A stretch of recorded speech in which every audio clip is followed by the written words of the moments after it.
कमल, मुझे लगता है कि अगर हम गैर भाजपाई विपक्षी एकता की, गैर भाजपाई राजनीतिक एकता की समीक्षा करें तो हमें उसे 3 हिस्सों में बांट के देखना चाहिए। 3 ऐसे मुकाम हैं जहां पर ये कोशिशें हो रही हैं। पहला मुकाम वो है जहां पर नीतीश कुमार अपनी तरफ से 2024 के लोकसभा चुनाव को ध्यान में रखते हुए तमाम विपक्षी नेताओं से, पार्टियों से मिल रहे हैं, सबसे बातचीत कर रहे हैं। वो बार बार पटना से दिल्ली आते हैं और एक तरह की सुगबुगाहट लेते हैं।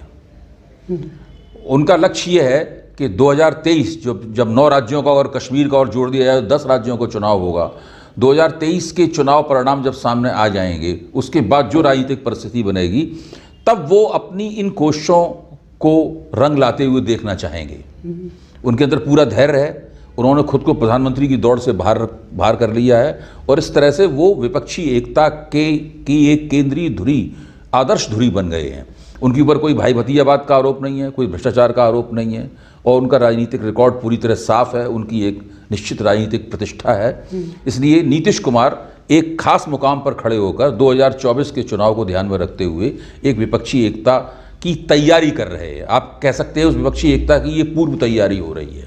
किस हद तक कामयाब होगी किसी को नहीं पता, मेरे ख्याल से नीतीश जी को भी ये बात नहीं पता होगी। एक दूसरा मुकाम वो है जिसके केंद्र में के चंद्रशेखर राव और ममता बनर्जी ऐसी हस्तियां हैं। इस एकता की जो चालक शक्ति है वो है फेडरल फ्रंट किस्म की। वो लोग राज्यपालों से परेशान हैं। राज्यपाल विपक्ष की, जहां राज्यपाल भाजपा सरकार होती है, राज्यपाल चुपचाप राजभवन में बैठा रहता है और तमाम सरकारी प्रस्तावों पर दस्तखत करता रहता है। लेकिन जैसे ही विपक्ष की सरकार होती है, राज्यपाल एक समांतर मुख्यमंत्री की तरह आचरण करने लगता है। चाहे केरल में आरिफ मोहम्मद खान हो, चाहे जगदीप धनखड़ जो पश्चिम बंगाल में जब राज्यपाल थे उस वक्त हों, या दिल्ली के उपराज्यपाल हों, या पौंडीचेरी के उपराज्यपाल हों, कहीं भी देखिए वहाँ राज्यपालों का रवैया क्या है। तमिलनाडु के राज्यपाल हों, राज्यपालों का रवैया क्या है? राज्यपाल राज्य सरकार की बात नहीं मानते हैं, जबकि राज्यपालों के पास किसी भी किस्म के कार्यकारी अधिकार नहीं होते हैं। उनकी राजनीतिक शक्तियां सीमित होती हैं। इसके बावजूद राज्यपालों का आचरण यह है कि सरकारों को काम नहीं करने देना है।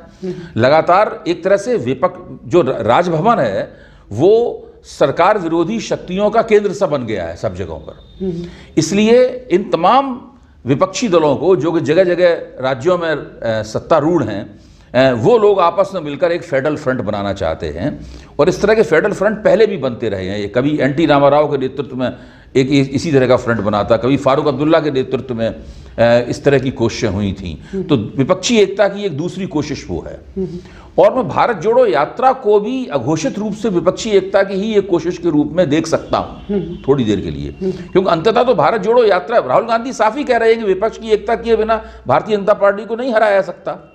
साथ में वो ये भी कह रहे हैं कि उस विपक्षी एकता की धुरी जो है वो कांग्रेस को बनना होगा, उन्हें खुद को बनना होगा। तो विपक्षी एकता की तीसरी कोशिश वहां पर भारत जोड़ो यात्रा के रूप में कांग्रेस द्वारा की जा रही है।